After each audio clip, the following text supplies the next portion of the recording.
waxaan ka qalin jibiyay jaamacadda Simad kulliyadda Information Technology sanadka markuu ahaa 2007 2008 waxaan ahaa BIT 04 waa aad ugu faraxsanahay maanta la hadlo kana qayb qaato sanad guuradii 20aad ee jaamacadda Simad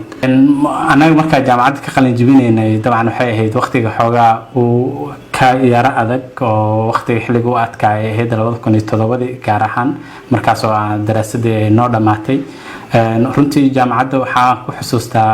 xusuus tiro badan iyo runtii waayo qurux badan waxaa xusuustaa hool weyn oo hoolka hadda jaamacadda Simad ku yaalo annaga oo 150 arday ah in hal meel fasal noo ahayd oo microphone macalinku ku sharaxi jiray casharka runtii aad ugu faraxsanahay in Simad jaamacadeeni ay u dabaaldegayso 20 sano dabcan anaga 2007 ka baxnay markaas jaamacadda ay 8 jir ahayd farxad weyn ay tahay maanta jaamacadda la hadlo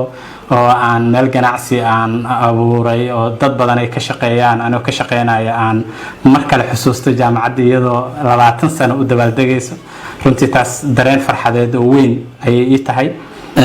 waxaan halkan hambaliyo ugu dirayaa dhammaan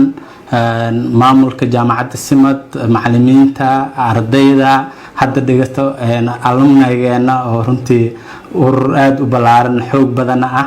hambaliyadaas waxa dabcan la qaybsanaya Simad family waxa ugu horeeyay bartay marka Simad ku soo beeray waxay ahayd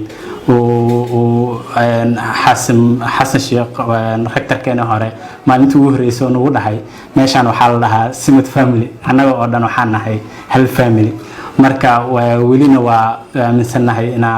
Simad family nahay runtii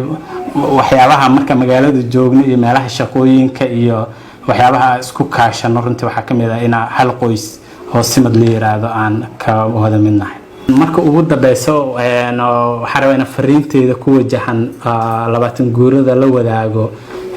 ardayda hadda jaamacadda dhigata la wadaago aniga markasta waxaan dhiirigeliyaa in ardayda jaamacadaha ka soo baxa ay xoog geliyaan inay shaqo abuuraan ay xoog geliyaan oo ayaga shaqo abuurtaan kadibna ay shaqo abuuraan halkii ay xoog gelin lahaayeen inay u soo diyaar garoobaan inay shaqeeyaan kaliya